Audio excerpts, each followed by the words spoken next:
Hello. Before we go over the answers to homework 5.1, let's just do a quick review of the problem 5.1 that we talked about in class today. Our goals were to develop a strategy for finding the percent of discount an amount taken off of price represents, and to use percents in estimating taxes, tips, and discounts. So this is a lot like investigation 4 that we've been working on for the last couple of weeks, but it's just taking it another step further to see if we can extend our learning for it. The first problem we talked about in class was a coupon example. The original price was $3. With the coupon, it was $2.25, which is 75 cents off. We needed to figure out how much does that discount represent? How much is 75 cents off? So a couple ways to think about it, but we ended up talking about 75 cents off of $3 could be represented as a fraction of 75 divided by 300. You can simplify that to an equivalent fraction of 25 over 100, which is 25 100ths, or we could have just used a calculator and said 25 divided by 300. Same thing with the example with the movie tickets and the binoculars, is we can say that the movie ticket was 50 cents off, the regular price was $8.50, so to find a discount, you'd take the 50 cents divided by the $8.50, and that would give you a 6% discount. To find the binoculars, you take the regular price of $29.50, subtract the $17.70 to get a discount of $11.80. The discount of $11.80 divided by the original price of $29.50 gives you a discount of 4/10 or 40%. The last problem that we talked about had a discount of 25% off of a skateboard that was $24.75. What was the cost without the discount? Here you need to go backwards. We don't know the price, but we do know the discount. So you ended up taking $24.75, dividing it by the 0.25, and that gives you an original price of $99. D, a 15% discount on a sweater is $6.75. What's the original cost? Again, you're working backwards, and we're finding out that the original cost was $45. So let's go on to the homework now. Our homework that went along with problem 5.1 was ACE problems 1 through 6, 16 through 18 on pages 67 and 69. This was a calculators not allowed. We used calculators on the problem in class, but you should be able to do this homework without using calculators. First question, what is 5% of 40? This is one of the ones where you should just look at it and say, well, what's 1% or what's 10%?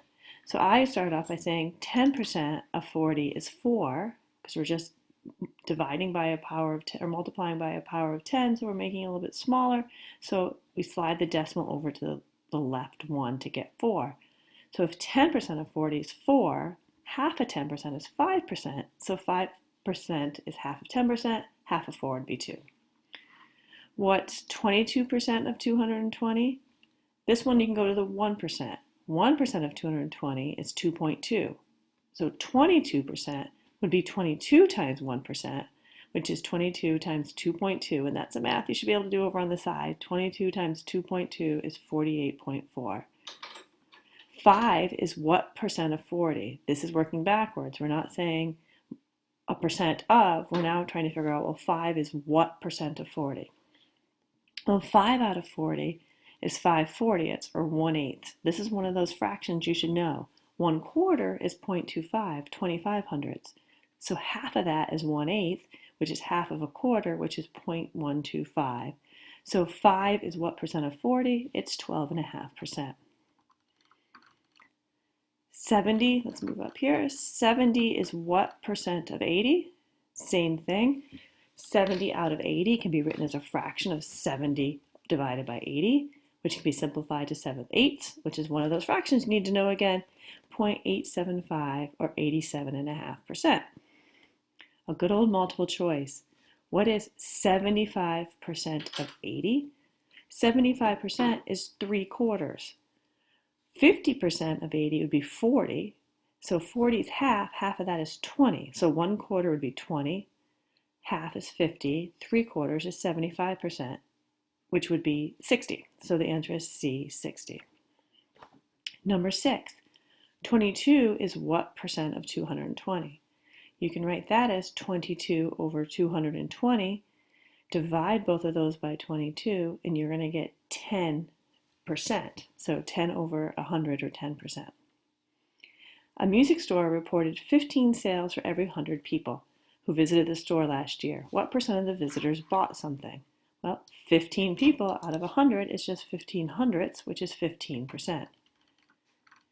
In a survey of 100 dog owners about their pet habits, 39% said that their dogs eat bugs. How many dog owners surveyed said this? Well, again, they're lucky they gave you 100 people. So if 39%, that's 39 out of 100. So we had 100 people, so 39 out of 100 is 39 dog owners. In a survey of 80 students, 40% said they had savings accounts of their own. How many students surveyed said this? Well, now we have 80, so it's a little bit different, but 40% of 80 students. Well, 40% of 80, well, 10% is 8. So 40% of 80, 10% is 8. So if I multiply that 8 by 4, I'll get the 32 students. So 32 students have a saving account of their own. Suppose 300 tarantulas, this had a great picture in the book, so if you get a chance, go ahead and look at the book at the lovely tarantula. Suppose 300 tarantula owners were surveyed, and 26% said they let their spiders crawl on them. How many tarantula owners surveyed said this? Well, 300 out of 26% is 26 out of 100. We have 300, so that means we need to take that 26%, multiply it by 3, because 26 out of 100, so how many are 300? Well, 26 times 3, or 78 tarantula owners let their tarantulas crawl on them. So that was the homework for last night. Please write down any questions. Let me know which one that you had trouble with that you'd like us to maybe talk about a little bit more in class. And our buzz secret word, so that I know that you watched this video, is snowflake. So when I ask for the secret word tomorrow, you can tell me snowflake. Thank you. See you in class.